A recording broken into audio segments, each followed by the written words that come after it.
히브리서 9장입니다. 신약 성경입니다. 히브리서 9장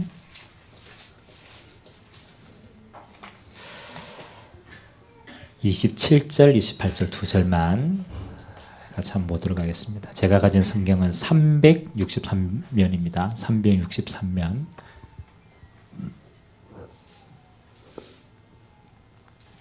히브리서 9장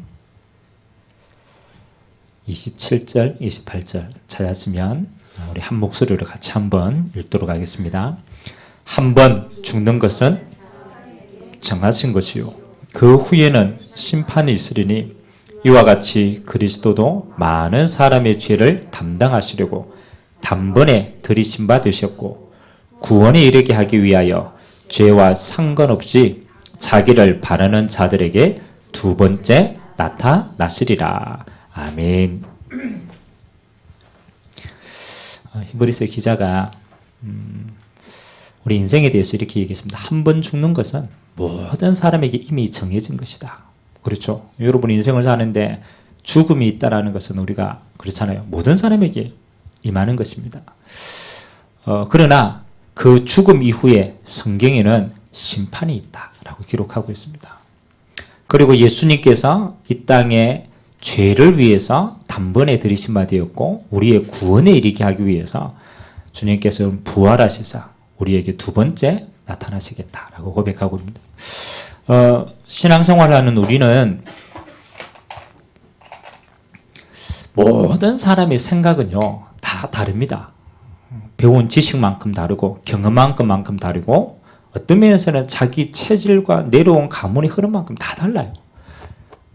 그래서 저와 여러분이 이 땅에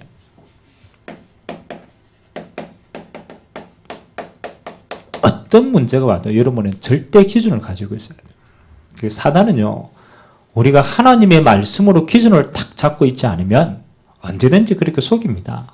언제든지 우리 스스로의 생각에 속게 만들고 환경에 속게 만들기 때문에 우리는 절대 기준을 어디에 두어야 되느냐? 하나님이 우리에게 주신 말씀 성경에 둬야 돼요.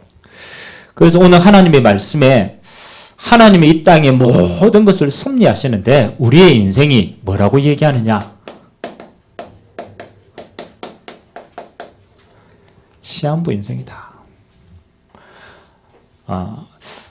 그럼 실제로 여러분 시한부 인생이다.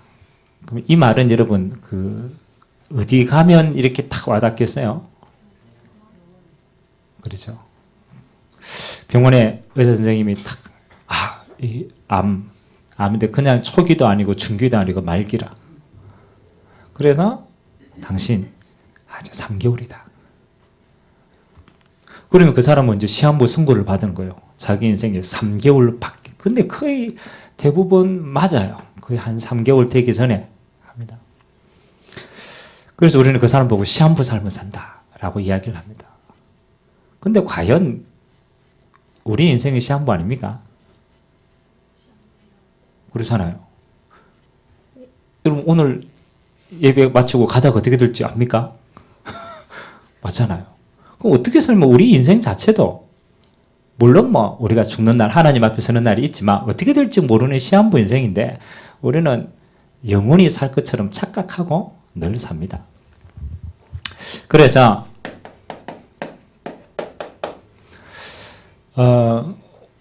우리의 인생에 진짜 중요하게요.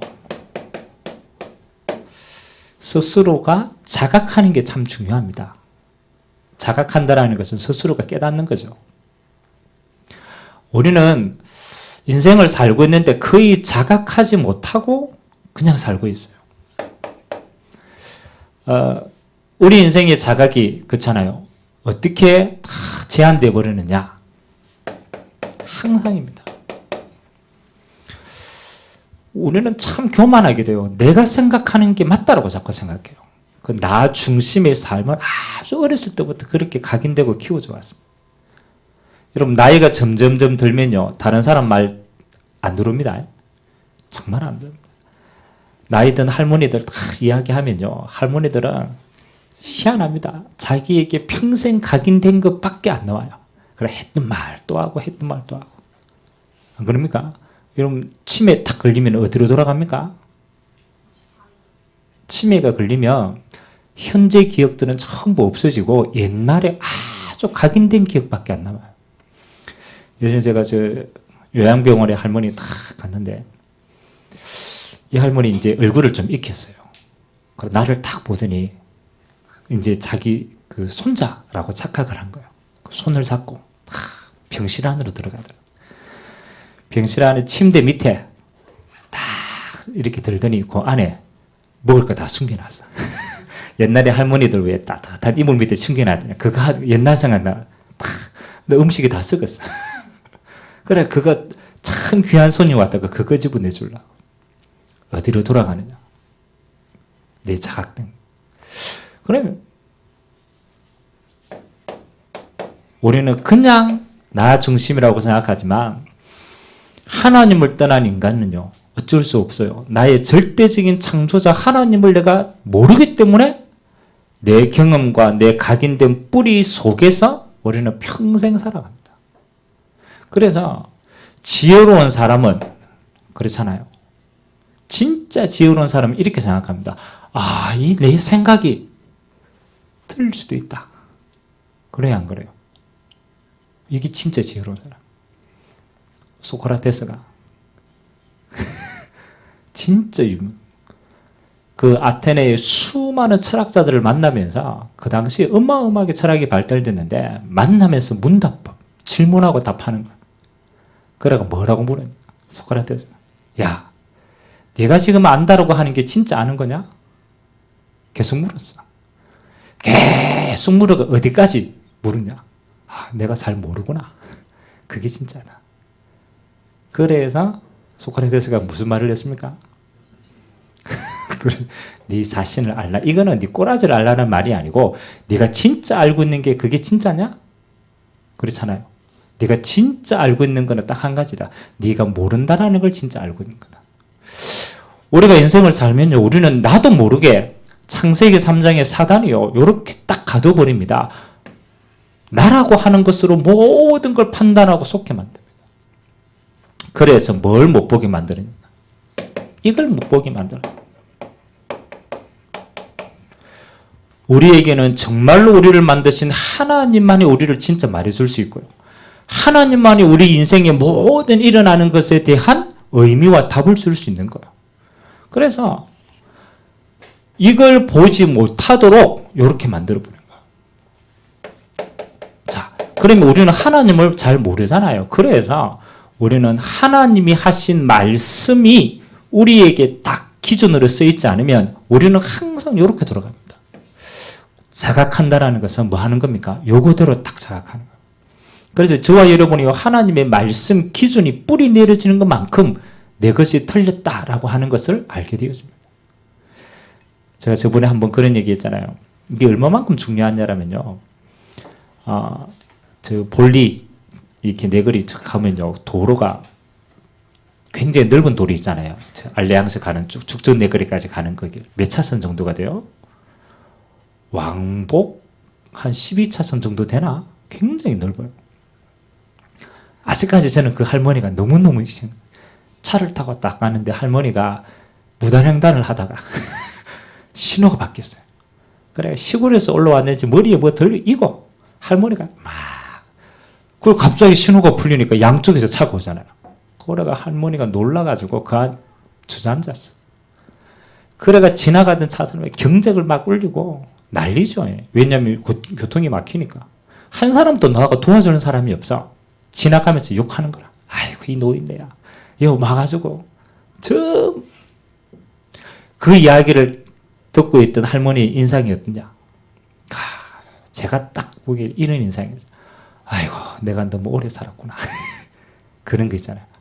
내 인생이 이거밖에 안 되나. 만일 그 할머니가요. 자기 자신 안에 하나님이 만드신 나라고 하는 것을 잃어버린다라면 그 할머니는 그 세상 사람들이 비난 속에 그게 나인 줄 알고 수치심을 많이 느껴요. 우리는 하나님이 말씀하시는 게 중심에 서지 않으면요. 우리는 세상의 수많은 것을 가지고 내 것을 자꾸 높인다니까. 결국은 틀린 건데. 이래서 사단이 우리의 마음과 생각을 싹 다 빼앗아가요. 여러분, 오늘 또 우리는 우리 생각 가운데 늘 살았다니까요. 24시간 나라는 걸 못 벗어난다니까요. 염려하고 고민하고. 그 다음에 사단은 우리는 눈에 보이는 게 전부니까 그렇잖아요. 눈에 보이는 것대로 세상을 판단하고 모든 걸 선택하도록 만듭니다. 사실은 여러분, 눈에 보이는 게 많습니까? 눈에 안 보이는 게 많습니까? 그렇잖아요. 오늘 이제 이 자리에 여러분 와 있잖아요. 제가 오늘 여러분을 만난 것은 요 순간이라, 내가 보는 것은 요 순간인데, 내가 여러분들 만나기 전까지는 제가 못 봤잖아요. 그럼 여러분이 눈에 보이지 않게 어마어마하게 많은 일을 하다가 오늘 내가 딱 봤어. 그럼 내가 오늘 내가 보는 이것만으로 여러분을 판단한다면 제대로 판단한 거예요? 못 판단하는 거예요? 못 판단하는 거. 사실은요, 우리는 육신의 눈에 보이는 것보다 인간은요, 훨씬 더 많은 사실이 있습니다. 영적인 하나님이 함께 하시는 어마어마한 실제적인 영적인 비밀들이 너무 많은데 우리는 나도 모르게 다 갇혀버린 거야. 이게 뭐냐? 창세기 6장의 네피림 사건이에요. 사단이 네피림 시대를 만들어서 모든 사람들이 눈에 보이는 것만을 믿도록 착각하게 만들어요. 그래서 결국은 어떻게 됩니까? 노아의 홍수를 싹 다 밀고 가는 거예요. 오늘도 저와 여러분, 우리도 모르게 우리 스스로가 이 생각 속에 계속 빠져 있었다니까. 그러니까 뭐예요? 문제는 있는데 답이 안 나오는 거예요. 창세기 11장에는 바벨탑을 쌓게 만듭니다. 바벨탑은 뭡니까? 우리가 말하고 하는 수많은 우리의 기준을 가지고 성공하면 된다. 그래서 한 번 또 이거 못 느끼도록 만듭니다. 참 행복이 뭔가. 여러분, 바벨탑을 쌓아 올라가면 행복할 것처럼 보였어요. 계속 올라갑니다. 그런데 결국은 행복하지 않아요. 못 오르고. 이게 창세기 11장의 바벨탑입니다. 제가 왜 이야기를 하느냐. 우리는 아주 좁은, 뭐 하는 겁니까? 하나님은 우리에게 하나님의 것으로 영적인 어마어마한 비밀로 하나님과 함께하는 진짜 전체를 보고 우리 인생을 이끌어가는데 우리는 아주 작은 한 부분을 가지고 그것이 다라고 생각하는 거예요. 이게 우리의 인생이라는 겁니다. 오늘 하나님이 우리에게 똑같은 이야기합니다. 우리의 인생이 전체를 보고 뭐 하는 시간표가 있느냐? 하나님 앞에 서는 시간표가 있다고 얘기합니다. 그래서 오늘 서론에 뭐라고 얘기합니까? 우리의 인생은 하나님을 떠난 이후로 반드시 오게 되는 게 있습니다. 하나님을 떠난 이후로 모든 인간은 하나님이 육신은 흙으로 만들었기 때문에 이 육신은 반드시 흙으로 돌아가는 한 번의 죽음은 있습니다. 이게 하나님을 떠난 자의 저주입니다. 너는 흙이니 흙으로 돌아갈지어다. 그리고 하나님을 떠난 순간 우리 인생에 하나님이 저주를 주셨는데 뭐라고 얘기했느냐? 수고하고 땀을 흘려야 먹고 사는 거예요. 그것도 땅은 가시와 은근키를 내어서 우리가 수고하는 만큼 그도 먹지도 못해요. 그래서 우리의 인생 자체가 이미 수고하고 무거운 짐진 인생이 되어버린 거예요. 하나님을 떠나는 순간, 그렇잖아요. 우리에게는 뭐 하는 겁니까? 똑같이 고통과 불행. 우리 민수가 오늘 탁 하는데 이제 중학교 3학년 아닙니까? 앞으로 고등학교 3학년 남아있고 대학교도 4학년 또 공부해야 되고 저 때는 이 생각합니다.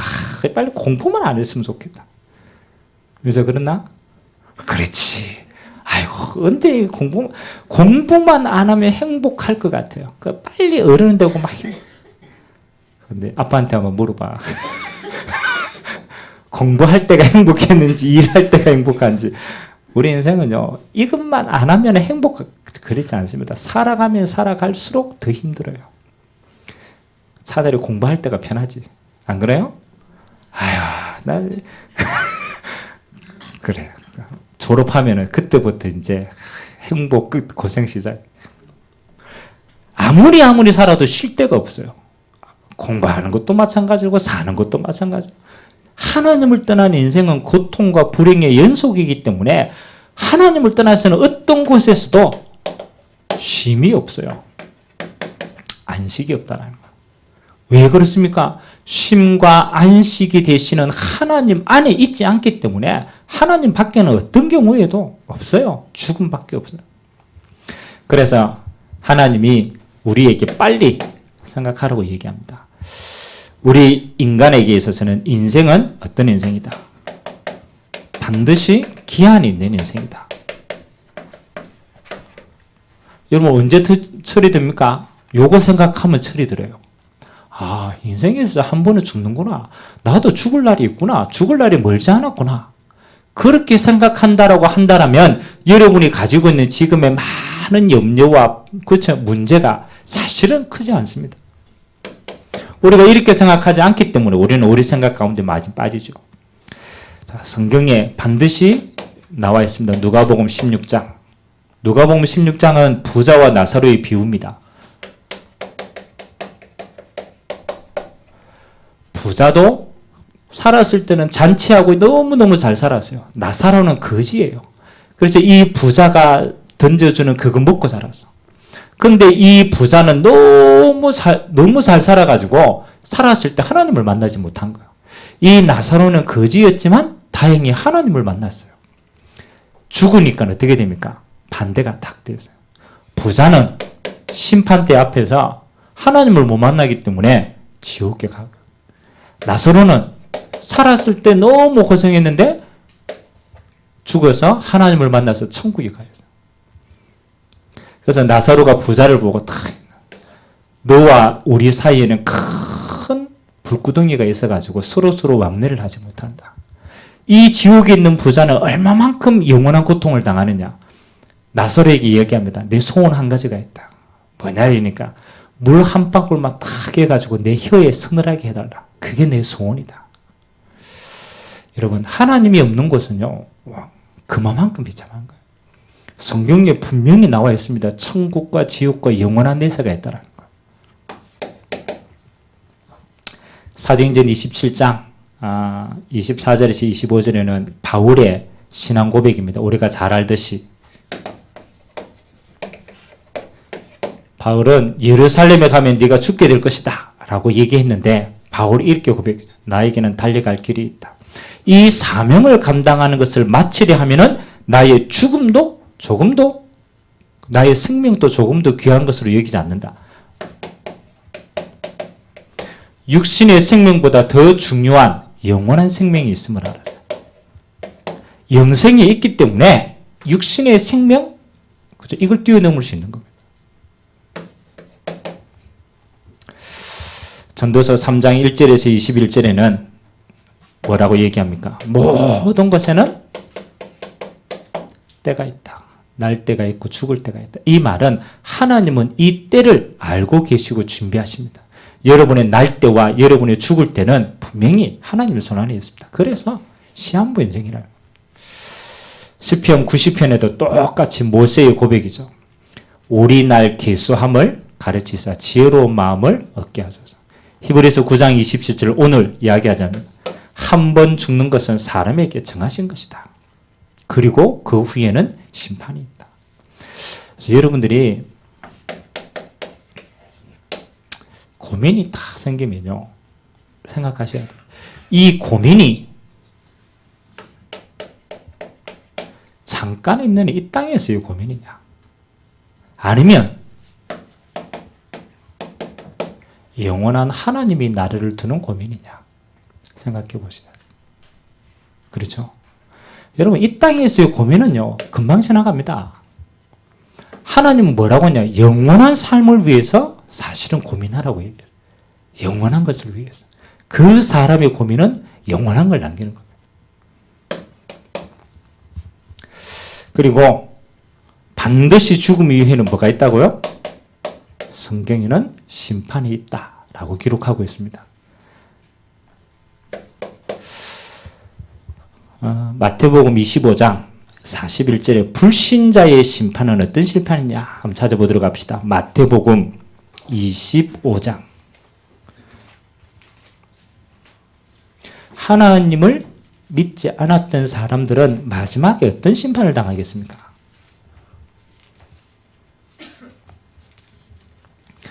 마태복음 25장 41절에 자, 같이 한번 봅니다. 시작. 또 왼편에 있는 자들에게 이르시되 저주를 받은 자들아 나를 떠나 마귀와 그 사자들을 위하여 예비된 영원한 불에 들어가라 라고 나타나 있습니다. 물론 뭐 그 위에 앞뒤로 우리가 읽어보면 내용은 알겠지만 뭐라고 얘기합니까? 저주를 받은 자들은 사실은 하나님을 떠나 있는 자들이죠. 나를 떠나서 예수님을 떠나서 마귀와 그 사자들을 위하여 예비된 영원한 불이라고 얘기했습니다. 그래서 하나님을 믿지 않는 자들을 위해서 사실은 심판의 지옥입니다.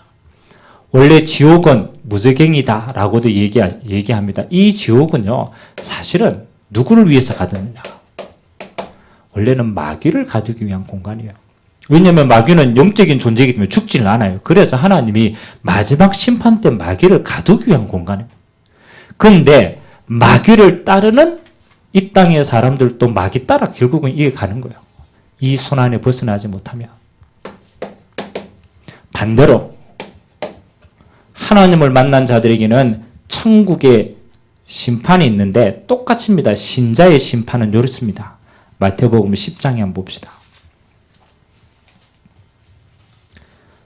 마태복음 10장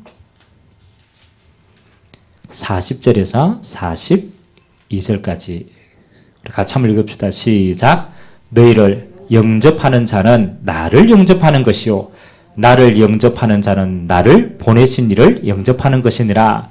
선지자의 이름으로 선지자를 영접하는 자는 선지자의 상을 받을 것이요 의인의 이름으로 의인을 영접하는 자는 의인의 상을 받을 것이요 또 누구든지 제자의 이름으로 이 작은 자 중 하나에게 냉수 한 그릇이라도 주는 자는 내가 진실로 너희에게 이르노니 그 사람이 결단코 상을 잃지 아니하리라 하시니라. 아멘.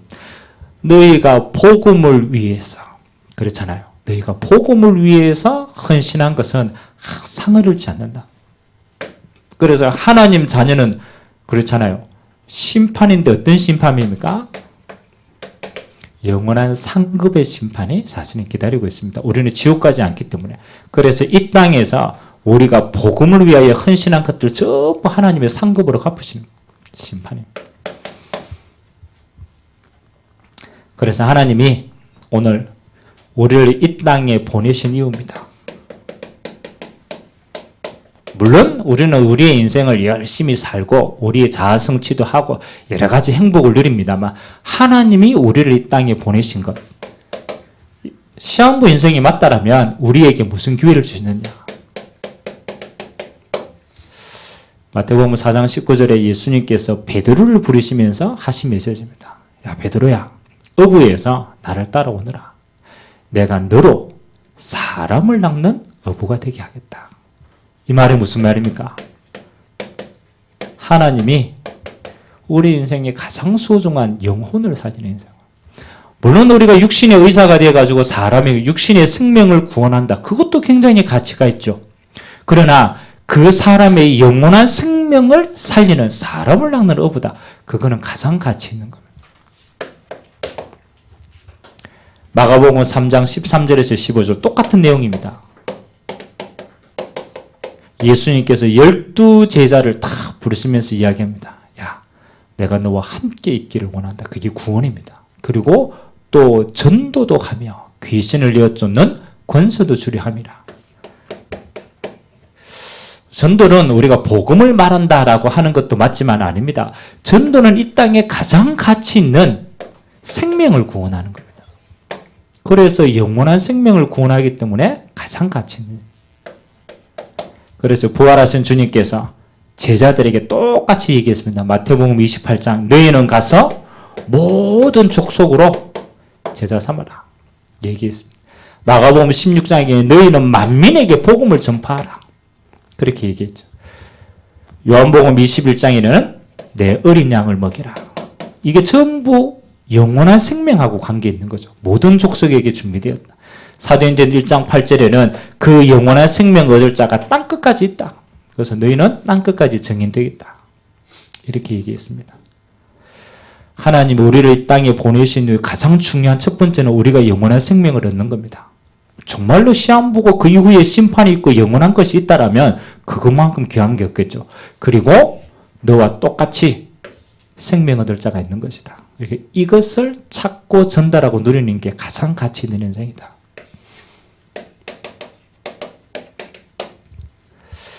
하나님이 이 사명 감당하는 자에게 하나님이 제일 크게 주신 축복이요. 하나님 부활하신 주님께서 이렇게 얘기했습니다. 마태복음 28장 20절에 보니까 보좌 우편에서 내가 세상 끝날까지 너희와 항상 함께 하겠다 이렇게 얘기해요. 누구에게요?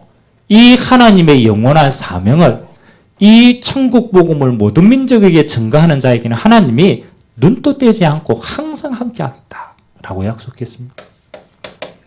그래서 이번 크리스마스 때 주신 하나님의 언약의 말씀처럼 기억하세요. 하나님이 인간의 몸을 입고 이 땅에 오신 가장 중요한 것, 가장 첫 번째는 어떤 누구도 아닙니다. 하나님이 나와 함께하기 위해서. 여러분이 천하를 다 얻고도 여러분의 생명이 사실은 얻지 못했다. 그건 천하보다도 다 없는 거예요. 여러분 천하를 못 얻어도 여러분의 생명이 영원한 생명을 얻었다. 끝나는 겁니다. 하나님이 나와 함께 임마누엘 하십니까? 그 다음에 하나님이 믿는 우리와 함께, 여러분의 가정과 교회와 함께, 그리고 하나님이 잃어버린 구원받아야 될 세상과 함께 하시려고. 그래서 하나님이 인간의 몸을 입고 이 땅에 오신 것이 바로 예수님이 인간의 몸을 입고 오신 임마누엘의 비밀입니다. 그래서 오늘 여러분 서론을 잘 기억하시고, 우리는 나도 모르게 자꾸 갑니다. 우리 자신 생각 안으로. 그리고 눈에 안 보이지만 육신 기준 가지고 또 세상의 기준을 가지고 살아갑니다. 그래서 우리의 인생에서 제일 중요한 게 뭐냐? 항상입니다. 우리의 싸움은 영적인 싸움이기 때문에 절대 그렇습니다. 영적인 기준부터 늘 세우셔야 돼요. 그래서 가장 첫 번째 뭐 하는 거냐? 이거 찾는 게 제일 중요합니다. 여러분은 그냥 나가 아닙니다. 복음 안에 있는 나를 찾아라. 매일같이. 하나님의 형상이 그리스도 안에서 회복됐어요. 그래서 여러분은 가장 존귀한 하나님의 자녀입니다. 여러분 안에 하나님의 성령으로 함께 하십니다. 여러분을 통하여 하나님의 나라가 이루어집니다. 그래서 여러분은 가장 가치 있는 나입니다. 복음 안에 있는 나. 요걸 매일같이 찾으시기 바랍니다. 그게 영적인 기준입니다. 오늘도 하나님의 성령으로 나와 함께 하시지. 오늘도 내가 가는 모든 것에 하나님의 나를 인도하시지. 오늘도 나를 통하여 하나님의 나라가 이루어지. 이거예요. 그 다음에 하나님이 복음 안에 나의 것을 주셨습니다. 요한복음 1장 12절에 보니까 뭐라고 얘기합니까? 영접하는 자, 곧 그 이름을 믿는 자에게 하나님의 자녀가 되는 권세를 주셨다. 이 말은 뭡니까? 우리의 마음과 생각이 너무너무 쏟기 때문에 예수 그리스도의 이름으로 흑암을 꺾을 수 있도록 권세를 주신 거예요. 그래서 여러분이 가는 곳마다 여러분의 마음과 생각 속에 뭐가요? 하나님의 나라가 임하도록 기도해라. 그리고 여러분은 복음 안에 뭐가 있느냐? 나의 현장이 있습니다. 여러분의 가정 현장, 여러분의 직장 현장, 여러분의 학업 현장, 여러분이 일하고 있는 현장. 하나님은 그 현장에 하나님의 나라로 함께하기를 원합니다. 그래서 이것이 복음 안에서 전부 찾아야 될 나의 것, 나의 현장입니다. 이게 여러분의 영적인 기준이 되고 힘이 되는 시간 되시기를 주님의 이름으로 기도드립니다.